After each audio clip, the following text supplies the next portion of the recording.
The year is 1871.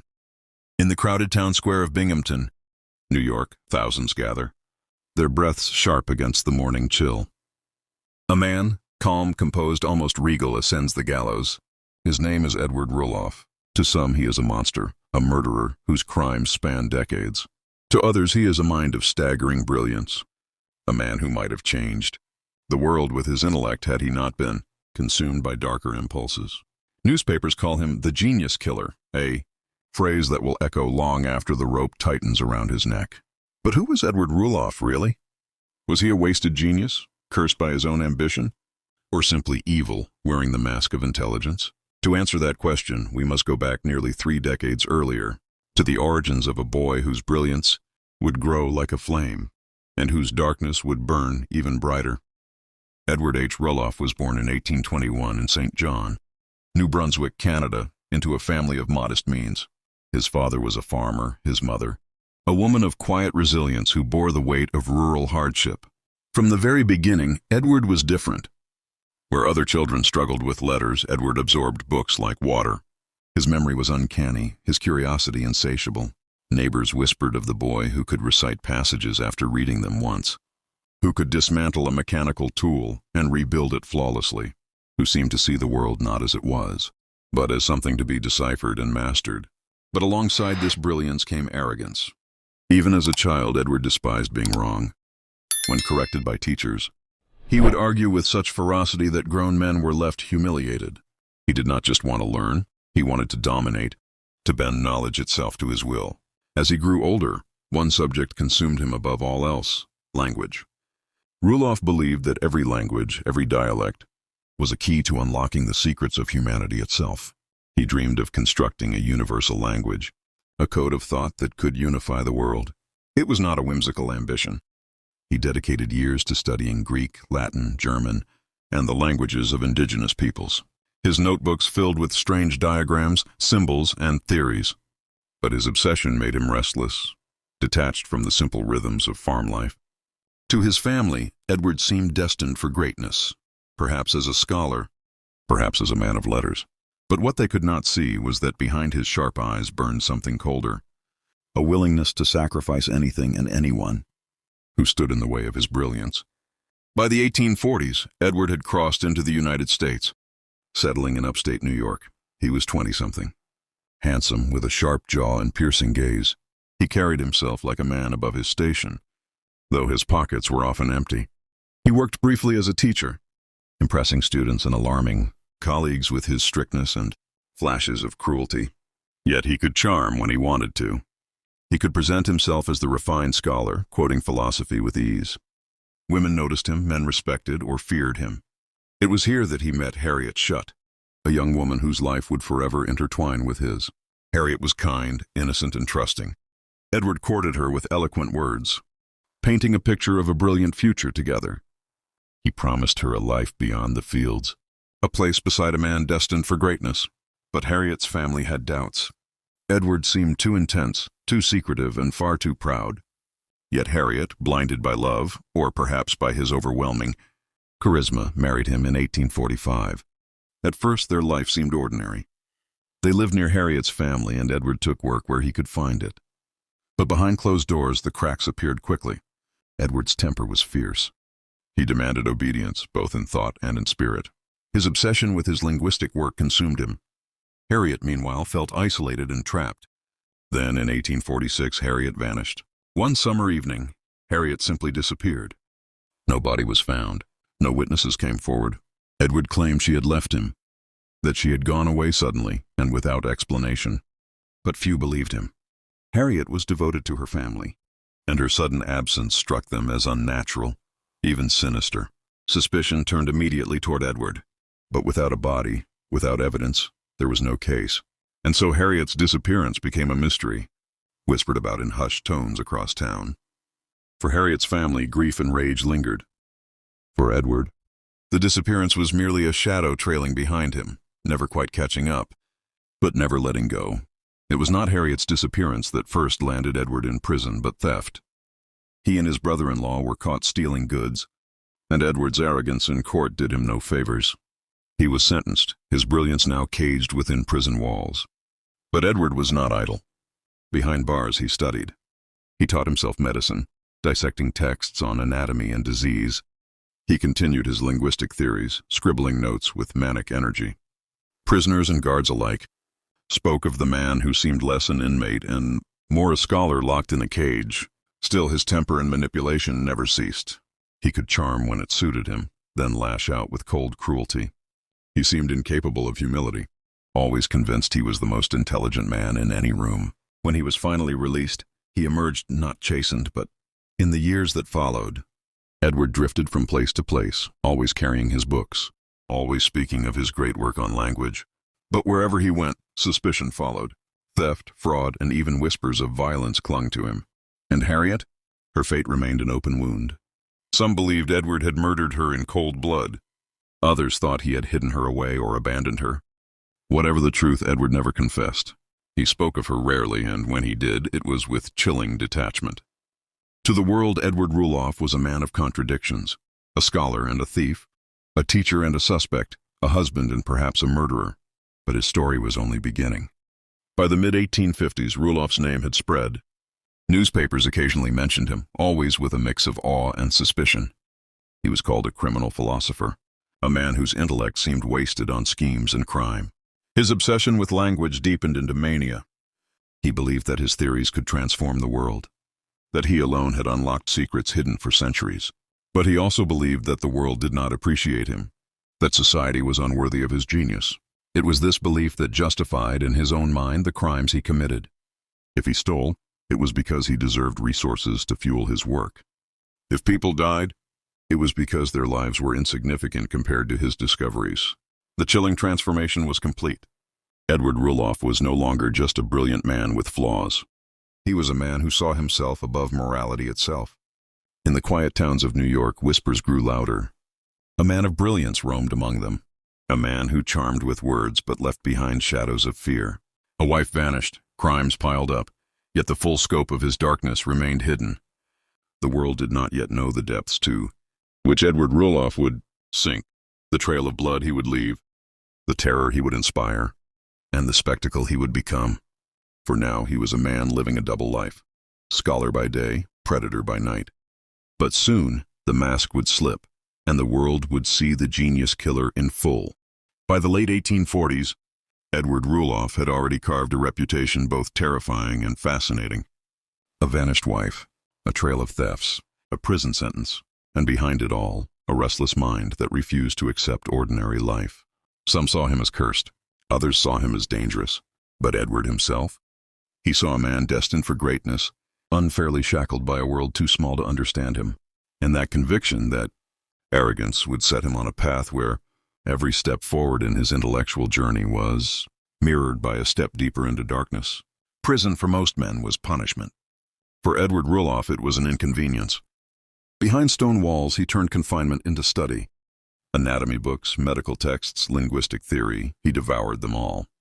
Other inmates gossiped about the man who carried himself not like a criminal, but like a professor stripped of his podium. Guards described him as aloof, untouchable, and occasionally unnerving. One warden later wrote that Rulloff could look at you with eyes that seemed to peer into your soul and find it lacking. He even treated fellow prisoners, setting broken bones and diagnosing ailments with the confidence of a trained physician. He had no license, no degree, but his intellect was undeniable. Even within stone walls, Edward Rulloff thrived. But behind that calm exterior, the storm grew louder. His obsession with his great work, universal theory of language, gnawed at him. He was convinced the world owed him recognition, and if it denied him, he would take it by force. When Rulloff walked free, he emerged lean, sharp-eyed, and more determined than ever. Prison had not broken him, it had sharpened him. He returned to New York society not as a humbled man, but as a predator in scholar's clothing. He lectured occasionally, dazzling listeners with his command of languages. He presented himself as a man of science, capable of explaining the mysteries of thought itself, and in parlors and classrooms he charmed. His words were silver, his ideas intoxicating. Yet beneath the surface, his arrogance only deepened. He sneered at professors with real credentials, mocking them as lesser minds. He laughed at the law, which he believed could not contain him. And he continued to steal. Books, money, goods, it didn't matter. In Rulloff's mind, theft was not crime. It was necessity. Society owed him, and he would collect his due. Edward's life in the 1850s was a double existence. By day, he was the eccentric scholar, speaking of etymology and philosophy, impressing anyone who listened. By night, he was restless, prowling, and dangerous. Those who grew close to him felt his chilling duality most of all. Friends spoke of how he could be warm and brilliant one moment, then cold and terrifying the next. He had the uncanny ability to make people feel as though they were mere tools in the machinery of his grand design. And always there was Harriet's absence. Though he never spoke of her, suspicion followed him like a ghost. Her family never ceased their grief, and whispers about Edward's guilt never truly quieted. But without proof, Edward roamed free, growing bolder. In these years, his linguistic project became an all-consuming mania. He filled notebook after notebook with symbols, theories, and translations. He believed he had uncovered the root system of all languages, that he alone held the key to a new science of thought. Rulloff believed his discovery would immortalize him, not just in America, not just in his lifetime, but for all of human history.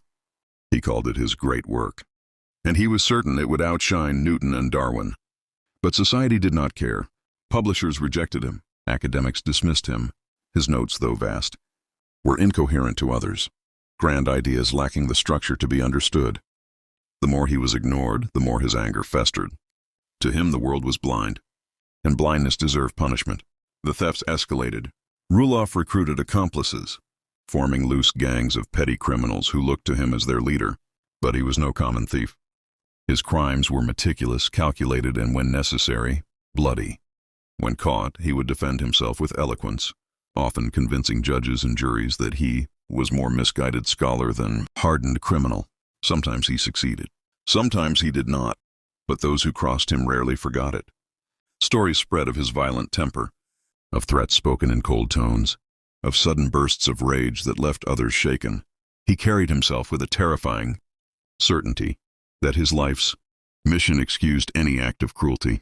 By the late 1850s, Rulloff once more found himself behind bars. Theft, conspiracy, and suspicion piled high. Yet even in chains, he made himself extraordinary. Doctors sought him out for consultations on medical questions. Scholars debated with him through prison bars. The press began to pick up his story, branding him as a criminal too brilliant for ordinary classification. One paper called him a mind wasted on villainy. Another, more bluntly, called him the learned rogue. For Edward, even negative attention was validation. The world might call him a criminal, but it also acknowledged his genius. That acknowledgement was enough to keep his pride alive. But here lies the paradox. Edward Rulloff genuinely believed he was destined to elevate humanity through knowledge. And yet time and again he descended into violence, into selfishness, into destruction. Was it compulsion, madness, or simply choice? Even now historians argue. Some say Rulloff was insane, a mind so fractured by obsession that morality dissolved. Others say he was fully aware, that he chose to pursue brilliance at the expense of life and law alike. Perhaps both are true. Perhaps Edward Rulloff was not one man, but two, the scholar and the monster. As the 1860s dawned, America was at war. The nation tore itself apart in civil conflict. But while thousands bled on battlefields, Edward fought his own war, a war against obscurity, against poverty, against the slow grind of a society that refused to see him as he saw himself. He drifted once more into crime, surrounding himself with younger men, impressionable minds he could manipulate. He became a mentor of sorts, but one whose mentorship led not to learning, but to lawlessness. And in this era, his crimes grew darker. Rumors of murder surfaced once again. Associates disappeared. Families whispered of men who vanished after dealings with Rulloff. But proving his guilt was another matter. To many he remained an enigma, a man who might at any moment deliver a work of genius or commit an act of horror. By now, Rulloff was more than a criminal. He was a public fascination. His name appeared in newspapers across the Northeast. Intellectuals debated whether his linguistic work had merit.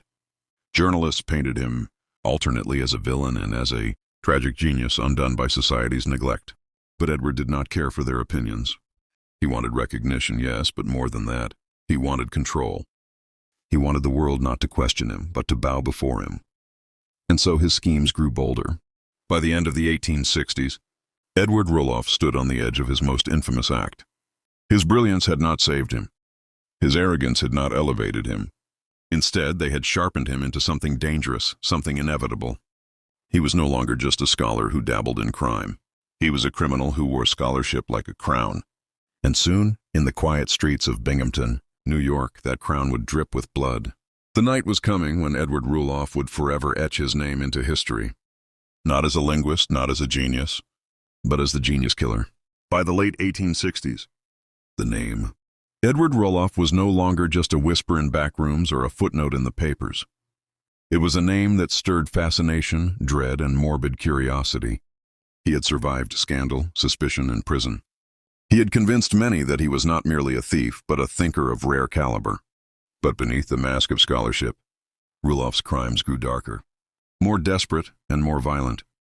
His brilliance, once a beacon of possibility, now illuminated a path paved with blood. Edward had long since given up trying to live within the boundaries of respectability, though he still spoke of his great work, his universal language project. He relied increasingly on theft to support himself. Books, cash, valuables, anything that might keep him afloat long enough to finish his manuscripts. But he was no common burglar. He organized small bands of criminals, younger men he manipulated into following him. To them, he was part mentor, part mastermind. He dazzled them with lectures on philosophy, science, and the destiny of genius. He promised them more than loot. He promised a place in history, standing beside a man whose mind would change the world. And yet, when these schemes turned bloody, it was always his followers who paid the ultimate price. Rulloff had a way of stepping back from the fire while others burned. Whispers spread that men who worked too closely with Edward sometimes vanished. One, a young accomplice, was said to have crossed him over money. He was never seen again. Another disappeared during a failed burglary, with Rulloff emerging strangely unscathed. The pattern was chilling. When things went wrong, Edward survived and his companions did not. But suspicion remained just that, suspicion. No bodies, no evidence. Only the gnawing sense that this so-called scholar had blood on his hands. To the outside world, Rulloff still managed to present himself as a man of intellect. He carried thick manuscripts filled with his linguistic theories. He spoke in lofty tones about the nature of thought, the roots of words, the destiny of language. When challenged, he could turn violent with words, tearing down professors as ignorant, mocking judges as fools. His arrogance was as legendary as his intellect. He seemed to relish humiliating those who questioned him. But behind the scholar's mask, he was running out of time. Poverty gnawed at him. His reputation as a thief grew harder to shake. His linguistic work, still unpublished and incoherent to others, remained a dream slipping through his fingers. And in desperation, Edward Rulloff became more dangerous than ever. The night of August 17, 1870, would define him forever. Edward and two younger accomplices, Albert Jarvis and William Dexter, planned a burglary in the town of Binghamton, New York. Their target, Albert and Brothers, a shoe and dry goods store. For Rulloff, it was a simple job, money to keep his project alive. Another theft to bridge the gap between genius and recognition. But this night would spiral into chaos. The men broke in under cover of darkness, but they were discovered. As townsfolk gathered and shouts filled the night, shots rang out. In the confusion, Jarvis fired and killed a man, Frederick A. Merrick, the store clerk who had tried to defend the shop. The killing sent shockwaves through the town. Merrick was well liked, a local man cut down in service of his employers. Outrage spread quickly, and at the center of it all was Edward Rulloff, the mastermind behind the burglary that ended in blood. The chase was swift and relentless. Dexter drowned in the Chenango River while trying to escape. Jarvis was captured soon after. And Rulloff, the man who had orchestrated it all, was found days later, exhausted and cornered. When arrested, he was not wild or broken. He was calm, collected, even defiant. Some said he looked relieved, as though the endless running had finally ended. But others noticed something else, an arrogance, a belief that even now he was untouchable. News of the crime spread like wildfire. Newspapers seized upon the story, the learned criminal, the genius killer whose name had long lingered in rumor, now finally caught in the act. Articles painted him as a figure both monstrous and magnetic. Some condemned him as a cold-blooded villain. Others, disturbingly, romanticized Him as a misunderstood intellectual brought low by society's neglect, and Rulloff played into it. In interviews, he spoke not of guilt or remorse, but of his work.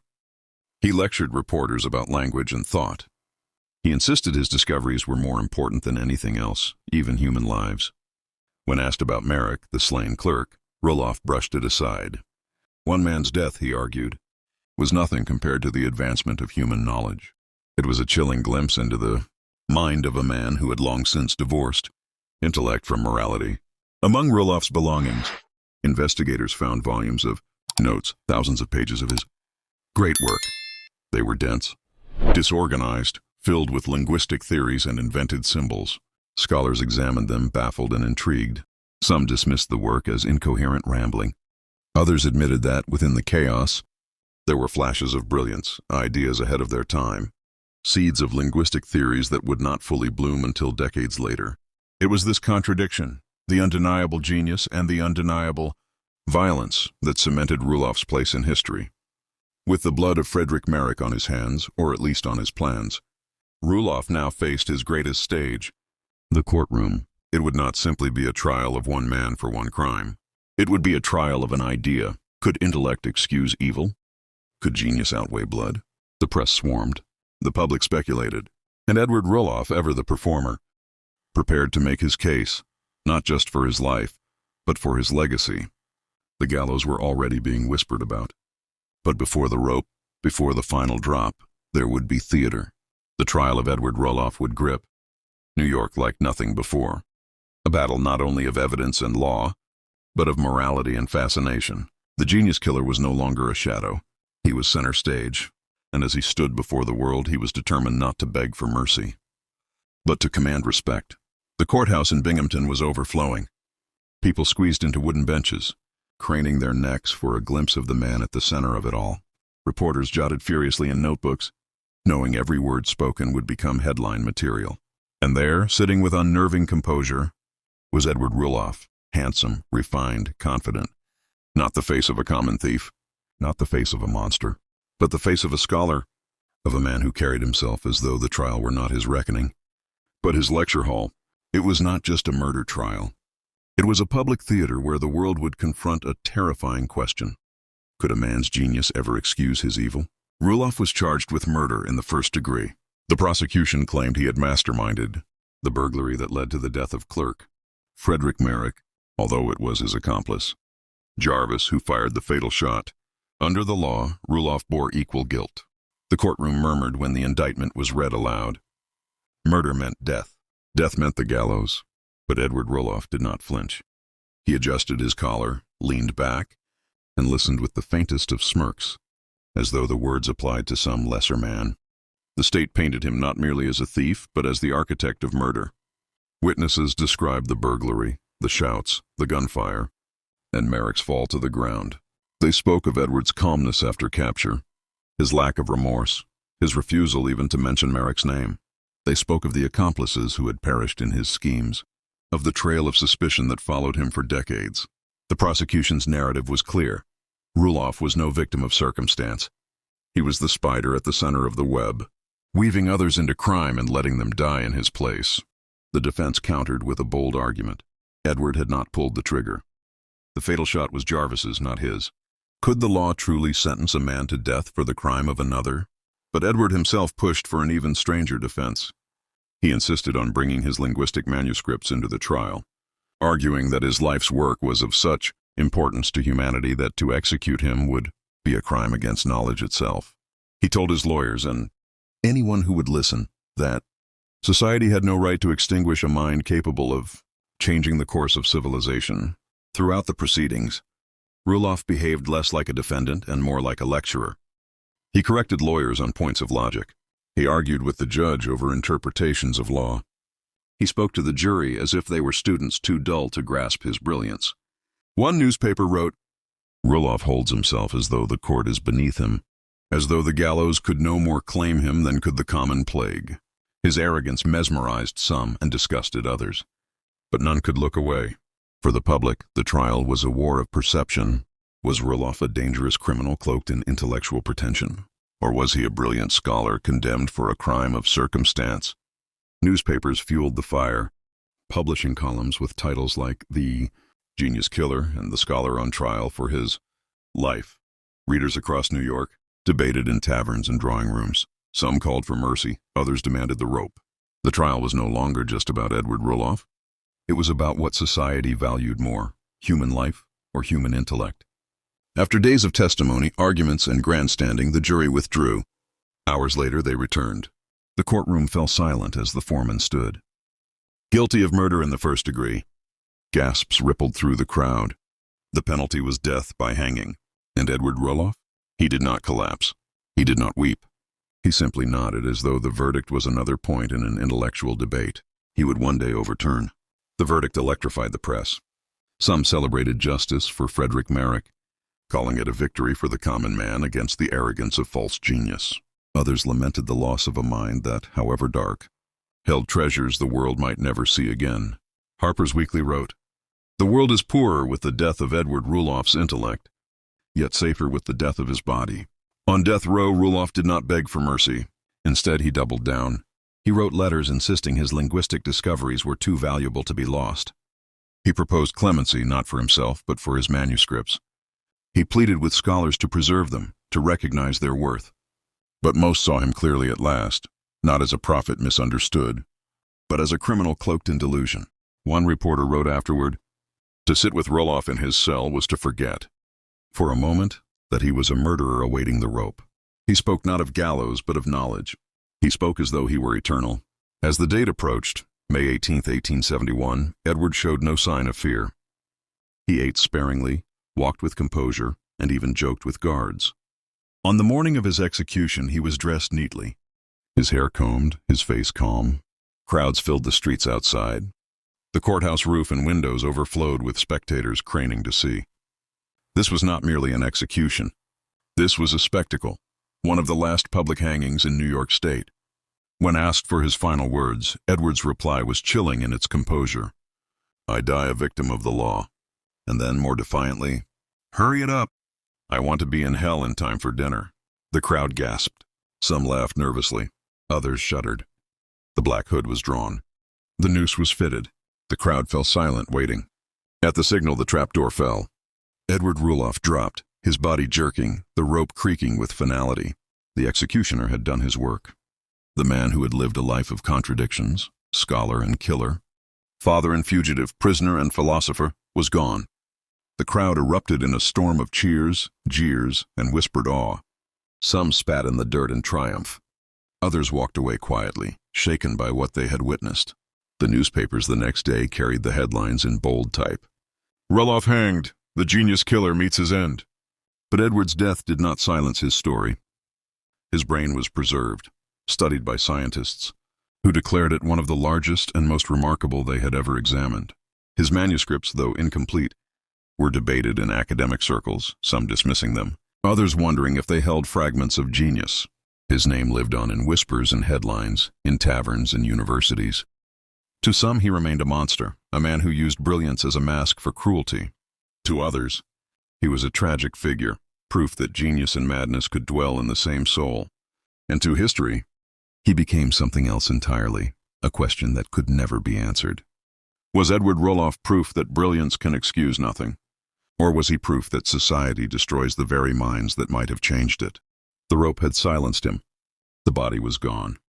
But the mystery remained. And as his preserved brain sat in jars, examined by doctors, and as his name echoed in articles and studies, Edward Rulloff's story refused to die. Because perhaps the true terror of Edward Rulloff was not the murders he committed, but the possibility that he really was what he claimed to be, a genius the world was too blind to understand. The body was gone. The gallows dismantled. The crowd dispersed. But Edward Rulloff's story had not ended with the tightening of the rope. In fact, in some ways, his story was only beginning. For when the black hood was lifted from his lifeless face and the rope cut away from his neck, the authorities made a decision that would ensure Edward's name would live on in both science and scandal. They would not simply bury him. They would study him. Doctors removed his brain for examination, expecting to find some mark of madness, some defect that explained his double life of brilliance and blood. What they found instead shocked them. Edward Rulloff's brain was massive, one of the largest ever recorded. It weighed nearly 1/900 grams, far above the human average. Anatomists marveled at its symmetry, its complexity, the sheer volume of the organ that had once produced his strange genius, and his chilling calmness. One doctor wrote in astonishment, "The brain of Edward Rulloff stands as one of the most extraordinary specimens in the history of medical science." The news spread quickly. Even in death, Rulloff was unlike other men. His preserved brain was placed in a jar of alcohol and eventually made its way into medical collections, where it became a subject of fascination for students and scientists alike. People whispered about it in lecture halls, peered at it in glass cases, as though by staring into the folds of his cerebrum they might glimpse the secret balance of genius and evil. But outside the halls of science, his story became something darker, a carnival of morbid curiosity. Reporters described his preserved brain in sensational detail. Illustrated newspapers showed sketches of the gallows, the jar, the execution crowd. Rulloff became a character in dime novels, a cautionary tale in sermons, a whispered legend in taverns. The genius killer lived on in two forms, in the glass of a specimen jar, and in the imaginations of those who could not forget him. Yet his brain was not the only relic he left behind. His manuscripts, thousands of pages of linguistic theory, remained. Some scholars examined them with curiosity, hoping to uncover the groundbreaking system he had promised, a key to unlocking the origins of all languages. But the more they studied, the more they realized how incomplete, how tangled, how difficult to follow his theories were. Some dismissed the work as the ravings of a brilliant but deluded man. Others argued that his ideas were simply ahead of their time, too radical to be understood by the 19th century mind. And so, like his life, his manuscripts sat in the shadows between genius and madness, brilliance and failure. In the years following his execution, Edward Rulloff became a symbol, a mirror that reflected whatever society wanted to see. For scientists, he was a case study in the mystery of the criminal mind. For moralists, he was proof that genius was meaningless without virtue. For storytellers, he was a Gothic figure, a man cursed by his own brilliance. Newspapers still invoked his name decades later. His preserved brain was referenced in textbooks and scientific journals. And whenever scholars debated the thin line between intelligence and morality, Rulloff's ghost hovered at the edge of the conversation. Today, Edward Rulloff remains one of the most extraordinary and unsettling figures of 19th century America. His preserved brain, still held at Cornell University, continues to fascinate researchers. His manuscripts, though fragmentary, remain a puzzle unsolved. His crimes still echo in history books, dark stains against his brilliance. And his story continues to haunt because it refuses to give answers. Was he truly a genius, destroyed by his own arrogance? Or was he merely a cunning criminal, wrapping himself in the cloak of intellect to disguise a hollow soul? Was his brain a gift of nature squandered on evil? Or was it proof that genius and darkness are never far apart? The gallows had taken his body. Science had claimed his brain. History had kept his name. But Edward Rulloff's story is not one that can ever be neatly closed. It lingers in the pages of his unfinished manuscripts, in the preserved folds of his brain, in the debates of scholars and the whispers of storytellers, because Edward Rulloff was never just one thing. He was both genius and killer, scholar and monster, prophet and fraud. And perhaps that is why, more than a century later, we still cannot look away. The year was 1871. The gallows had claimed its prize. Edward Rulloff's lifeless body had been carried away. His name splashed across every major newspaper in America. But the story was not over. Rulloff had become something more than a man. He was now a symbol, a question mark hanging over the 19th century. And that symbol would echo through science, literature, and morality long after the rope had snapped. At the time of Rulloff's death, the study of the human mind was in its infancy. Phrenologists claimed that the bumps on a man's skull revealed his character. Criminologists argued that born criminals could be identified by their features. And into this strange mix of pseudoscience and emerging psychology came Edward Rulloff, a man whose brain defied explanation. His preserved brain, displayed to medical students, became a touchstone for debates about the nature of intelligence and criminality. Was his criminality born of some physical defect? Or was his intellect itself the very fuel of his crimes? To some, his massive brain was proof that genius could exist without morality. To others, it was a warning that science alone could never measure the soul. Rulloff's double life, scholar, and murderer, was irresistible to the writers of the age. His story appeared in sensational dime novels, lurid newspaper serials, and whispered ghost tales told in taverns. He became a living archetype of the mad genius, the dark scholar whose brilliance leads not to enlightenment but to destruction.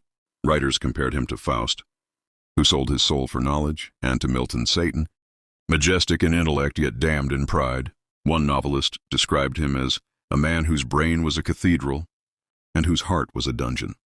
Even decades later, echoes of Rulloff can be seen in fictional villains, eloquent, calculating, brilliant, and terrifying. But Edward Rulloff was more than a Gothic character.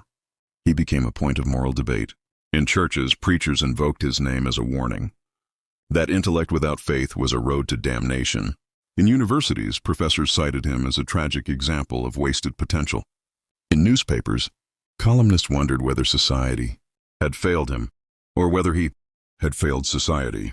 The case forced people to confront uncomfortable questions. Can knowledge excuse evil? Can society afford to destroy a man whose mind might advance humanity? Or must morality always outweigh intellect? Rulloff's story tapped into a uniquely American fascination, the outlaw genius, the criminal mastermind who defies both law and expectation. From Jesse James to later legends of organized crime, Americans were drawn to figures who embodied both brilliance and rebellion. But none had the intellectual sheen of Rulloff, who spoke not with bullets or braggadocio, but with manuscripts and theories. He was in many ways the intellectual outlaw, the scholar who chose crime instead of classrooms, the thinker who walked a path into darkness rather than greatness. Even into the 20th century, his preserved brain was displayed at Cornell University, where generations of medical students peered into its folds. Visitors spoke of a strange awe when they looked at it, an unease that genius and evil had once shared the same flesh. Psychologists cited his case in early studies of criminal pathology. Historians used him as an example of the dangers of arrogance and unrestrained intellect. Novelists drew inspiration from his contradictions, and ordinary people, decades after his execution, still whispered his name as though he might return, smiling, lecturing, correcting, forever caught between the lecture hall and the gallows. The true legacy of Edward Rulloff is not in the manuscripts he left unfinished, nor in the brain preserved in a jar. It is in the question he forces us to ask. What do we do when genius and evil live in the same man? Do we treasure the genius? Do we punish the evil? Or do we acknowledge with dread that sometimes the two cannot be separated? This is why his story lingers, why even now his name surfaces in debates about morality and intellect, why the genius killer remains a figure both feared and studied. Because Edward Rulloff was not just a man of his century. He was a mirror of humanity itself, the brilliance we admire, the darkness we fear, bound together in one chilling life. And so, more than 150 years after his execution, Edward Rulloff remains with us, in the jarred folds of his preserved brain, in the dusty manuscripts no one has fully deciphered, in the echo of his last arrogant words at the gallows. He is gone yet not gone, dead yet immortal. And perhaps the real horror is this. Edward Rulloff forces us to see that genius alone cannot save a man, and that brilliance without humanity may be the most dangerous weapon of all. Edward Rulloff died in 1871, but his story refused to end with the echo of the gallows. In the decades that followed, scientists, historians, and writers returned to his life like moths to a flame, drawn by the impossibility of his contradictions, the scholar and the killer, the brilliant linguist and the merciless criminal, the man whose intellect outshone most of his peers, yet whose morality sank lower than most. The question lingered, how could one mind encompass both greatness and horror? By the 20th century, the study of criminal psychology had grown into a formal science. Psychologists and criminologists looked to historical cases to understand the link between intellect, morality, and criminal behavior. Edward Rulloff became a textbook example, a man whose intelligence was extraordinary, yet whose capacity for empathy was minimal. Researchers debated endlessly. Was he a psychopath before the term existed? A sociopath cloaked in brilliance? Or merely a man so obsessed with his own genius that morality became irrelevant? His preserved brain offered tangible evidence for these debates. Its size, symmetry, and complexity fascinated neurologists, who speculated endlessly on whether physical attributes could explain mental acuity or moral failure. Some concluded that Rulloff's story was a warning, The human mind can be both miraculous and monstrous. Rulloff's story leapt from the scientific journals into literature, film, and popular culture. Novelists modeled their dark anti-heroes on him. The brilliant villain who could outthink the law, charm society, and evade capture, yet whose intellect only enabled his crimes. Filmmakers dramatized the scholar-turned-killer, fascinated by the tension between mind and morality. True crime enthusiasts traced his life in serialized stories, fascinated by the contradictions. The same man who theorized about universal language also orchestrated murder. His duality became emblematic of the genius criminal, a motif that persists in modern storytelling. Today, historians and criminologists continue to debate Edward Rulloff's true nature. Some argue he was a tragic figure, a mind too brilliant for the world, crushed by circumstance, forced into crime by poverty and neglect. Others insist he was fully aware of his actions, a man who used genius as camouflage for ruthlessness. And yet both perspectives acknowledge one fact: Rulloff remains unforgettable. His brain, preserved at Cornell University, is still occasionally studied. Neurologists marvel at its size and complexity. It is cited in papers on intelligence, criminal psychology, and even the intersection of genius and moral failure. His manuscripts, though incomplete, are preserved in archives, offering tantalizing glimpses of linguistic theories that might have changed the study of language had he lived longer, or chosen a different path. In this way, Edward Rulloff's mind, both brilliant and deadly, lives on. A paradox in glass and ink. His brain, preserved at Cornell University, is still occasionally studied. Neurologists marvel at its size and complexity. It is cited in papers on intelligence, criminal psychology, and even the intersection of genius and moral failure. His manuscripts, though incomplete, are preserved in archives, offering tantalizing glimpses of linguistic theories that might have changed the study of language had he lived longer, or chosen a different path. In this way, Edward Rulloff's mind, both brilliant and deadly, lives on. A paradox in glass and ink. Perhaps that genius is not inherently good. That brilliance alone cannot redeem a man's soul. That the very traits we celebrate, curiosity, intelligence, ambition, can become instruments of destruction when divorced from morality. Or perhaps he reminds us of the fragility of society's institutions, of how a mind so powerful can manipulate charm and terrorize a world unprepared for it. Either way, Rulloff remains a mirror, a reflection of what humanity can. Even now, more than 150 years later, Edward Rulloff's story sparks fascination in lecture halls, in textbooks, in films, in true crime documentaries. His brain may be silent, his body may lie in a grave, but the questions he raises about genius, evil, and the human mind are eternal. And perhaps somewhere in the folds of our own consciousness, we glimpse the same duality, the spark of brilliance shadowed by the potential for darkness. Edward Rulloff is gone, but he is never gone. Edward Rulloff was dead, yet he remained everywhere. In the preserved folds of his brain, in the unfinished manuscripts tucked away in archives, in the echoes of newspapers, novels, and lectures that debated his brilliance and condemned his cruelty. By the late 19th century, his name had become a legend, the genius killer, a man whose life forced society to confront uncomfortable truths about intellect, morality, and human nature. And now we arrive at the final chapter of his story. Long after his execution, neurologists and criminologists studied Rulloff's preserved brain with fascination. Its extraordinary size and complexity raised questions that are still asked today. Could genius itself, when untethered from empathy, become a weapon? Could intellect explain behavior, or only illuminate the darkness within it? His case informed early theories of criminal psychology, influencing the way scientists approached questions of nature versus nurture, intelligence versus morality, and the anatomy of the criminal mind. For students peering at his brain in the lecture halls of Cornell University, Rulloff was both a cautionary tale and a marvel, a man whose mind had been too vast for the constraints of society, and whose crimes had ensured he would never see the fruits of his intellect realized. Rulloff's story also echoed through literature, theater, and the burgeoning genre of true crime. Writers could not resist the tension of a man whose brilliance and bloodlust existed side by side. He became a prototype for the criminal genius, a figure whose charm, intellect, and ruthlessness fascinated readers long after his death. Gothic novels, newspaper serials, and dime books romanticized his mind even as they condemned his actions. Scholars debated the merit of his linguistic work, Clergy, historians, and storytellers grappled with the moral implications of his life. Edward Rulloff became immortal not only as a criminal, but as a mirror of humanity's darkest curiosities and highest potential. What then do we learn from Edward Rulloff? That genius untethered by conscience can become dangerous. That brilliance without morality may terrify as much as it inspires. That human potential, if misdirected, can create as much destruction as creation. And perhaps the most unsettling lesson: the line between brilliance and evil is not always visible until it is too late. In studying Rulloff, we confront the uncomfortable truth that extraordinary minds do not guarantee extraordinary virtue. They may, in fact, magnify human flaws, magnify ambition, and magnify obsession.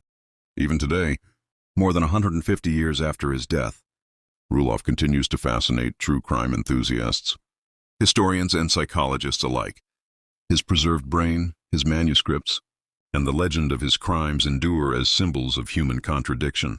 He embodies a paradox we cannot resolve, a man of extraordinary intelligence, capable of great insight, yet capable of horrendous violence. The fascination is understandable. Edward Rulloff is not merely a criminal. He is a story that forces us to ask difficult questions. What defines a life worth saving? How do we weigh genius against morality? And when brilliance and brutality collide, who do we fear more, the man or the mind?